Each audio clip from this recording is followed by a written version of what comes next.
There was once an old castle that stood in the middle of a deep gloomy wood, and in the castle lived an old fairy.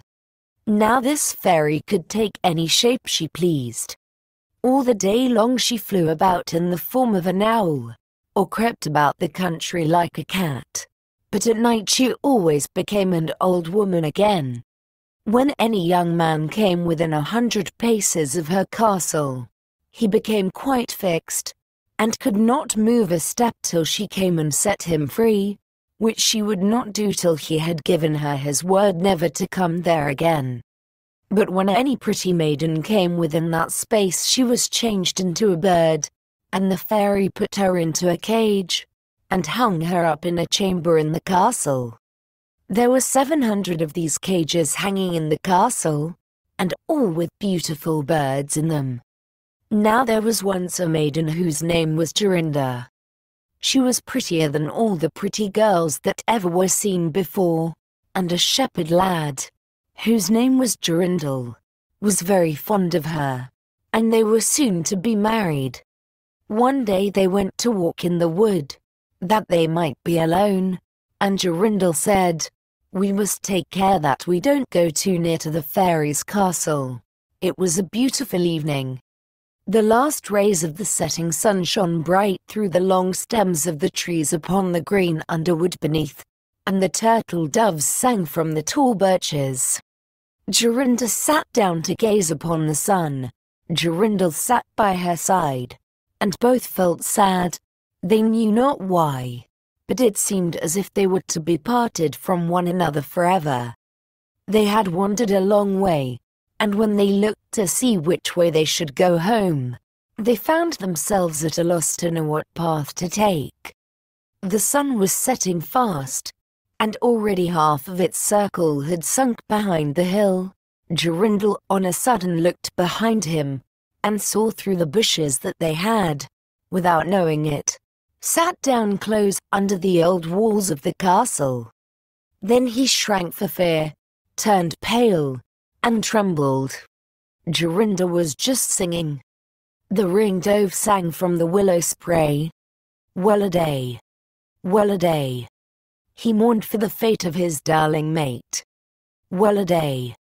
When her song stopped suddenly, JORINDEL turned to see the reason, and beheld his JORINDA changed into a nightingale, so that her song ended with a mournful jug, jug.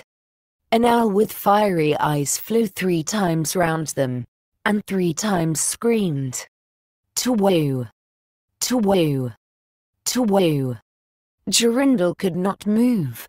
He stood fixed as a stone, and could neither weep, nor speak, nor stir hand or foot. And now the sun went quite down. The gloomy night came.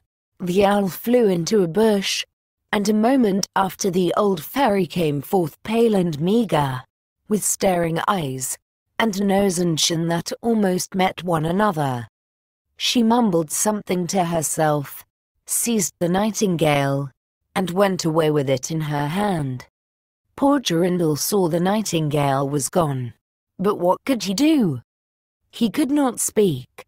He could not move from the spot where he stood. At last the fairy came back and sang with a hoarse voice, "Till the prisoner is fast, and her doom is cast. There stay, oh, stay, when the charm is around her, and the spell has bound her.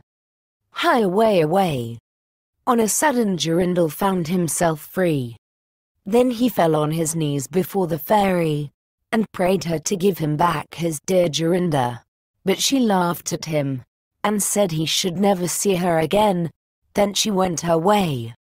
He prayed, he wept, he sorrowed, but all in vain. "Alas," he said, "what will become of me?" He could not go back to his own home, so he went to a strange village, and employed himself in keeping sheep. Many a time did he walk round and round as near to the hated castle as he'd go, but all in vain. He heard or saw nothing of JORINDA.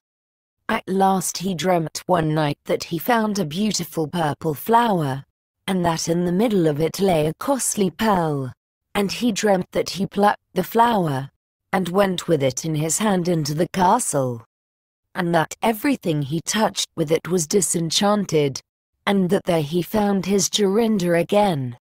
In the morning when he awoke, he began to search over hill and dale for this pretty flower, and 8 long days he sought for it in vain, but on the 9th day, early in the morning, he found the beautiful purple flower, and in the middle of it was a large dewdrop, as big as a costly pearl. Then he plucked the flower, and set out and travelled day and night, till he came again to the castle. He walked nearer than 100 paces to it, and yet he did not become fixed as before, but found that he could go quite close up to the door. Jorindel was very glad indeed to see this. Then he touched the door with the flower, and it sprang open, so that he went in through the court, and listened when he heard so many birds singing. At last he came to the chamber where the fairy sat, with the 700 birds singing in the 700 cages. When she saw Jorindel she was very angry, and screamed with rage, but she could not come within 2 yards of him, for the flower he held in his hand was his safeguard. He looked around at the birds, but alas there were many, many nightingales, and how then should he find out which was his Jorinda? While he was thinking what to do, he saw the fairy had taken down one of the cages, and was making the best of her way off through the door. He ran or flew after her, touched the cage with the flower, and Jorinda stood before him, and threw her arms round his neck looking as beautiful as ever, as beautiful as when they walked together in the wood. Then he touched all the other birds with the flower, so that they all took their old forms again, and he took Jorinda home, where they were married, and lived happily together many years, and so did a good many other lads, whose maidens had been forced to sing in the old fairies' cages by themselves, much longer than they liked.